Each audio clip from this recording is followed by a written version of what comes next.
નામ રિપલ વ્યાસ છે અને મારી એજ 29 છે. મારો એક્સિડન્ટ થયો હતો.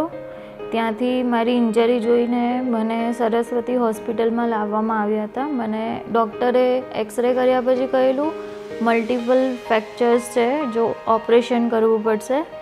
4 ઓપરેશન થયેલ છે, 2 પગમાં, 1 હાથમાં અને 1 દાઢીએ, જે બહુ જ સારી રીતે અને શાંતિથી થયેલ છે. જેમાં મને ડૉક્ટરનો સપોર્ટ બહુ સારી રીતના મળ્યો છે. ડૉક્ટરનું નામ હસમુખભાઈ નાગવાડિયા છે. ખૂબ સારી રીતે ટ્રેન કરે છે, આપણને સારી સર્વિસ આપે છે. તેમ છતાં આપણને કમ્ફર્ટેબલ હોય તેવી રીતે તે આપણને ટ્રીટ કરે છે. અહીંયા હોસ્પિટલનો જે સ્ટાફ છે તે પણ બહુ જ પોલાઇટ છે. આપણે જેવું બટન પ્રેસ કરીએ તરત જ આવી જાય છે, બોલાવીએ તરત આવી જાય છે.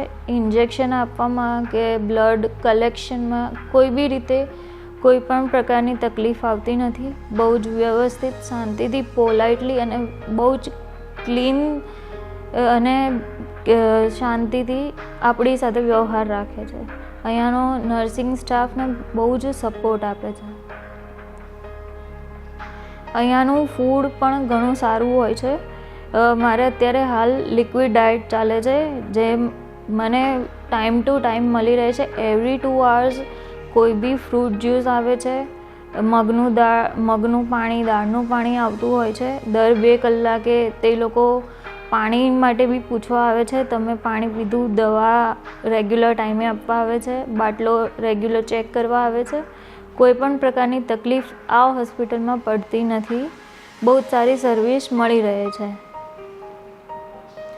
આજે મને ડિસ્ચાર્જ આપવાના છે અને તેના માટે પણ ડિસ્ચાર્જનું ફાઇનલ થયા પછી પણ એ લોકો બહુ જ સારી રીતે સપોર્ટ કરી રહ્યા છે.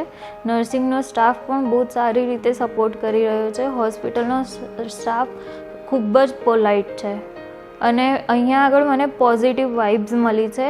હું ઓલમોસ્ટ અહીંયા આગળ 6 or 7 days રહી છું, જેમાં મને એકદમ શાંતિથી રહેવા મળ્યું છે અને સર્વિસ સારી પ્રોવાઈડ કરી આપવામાં આવે છે. Thank you.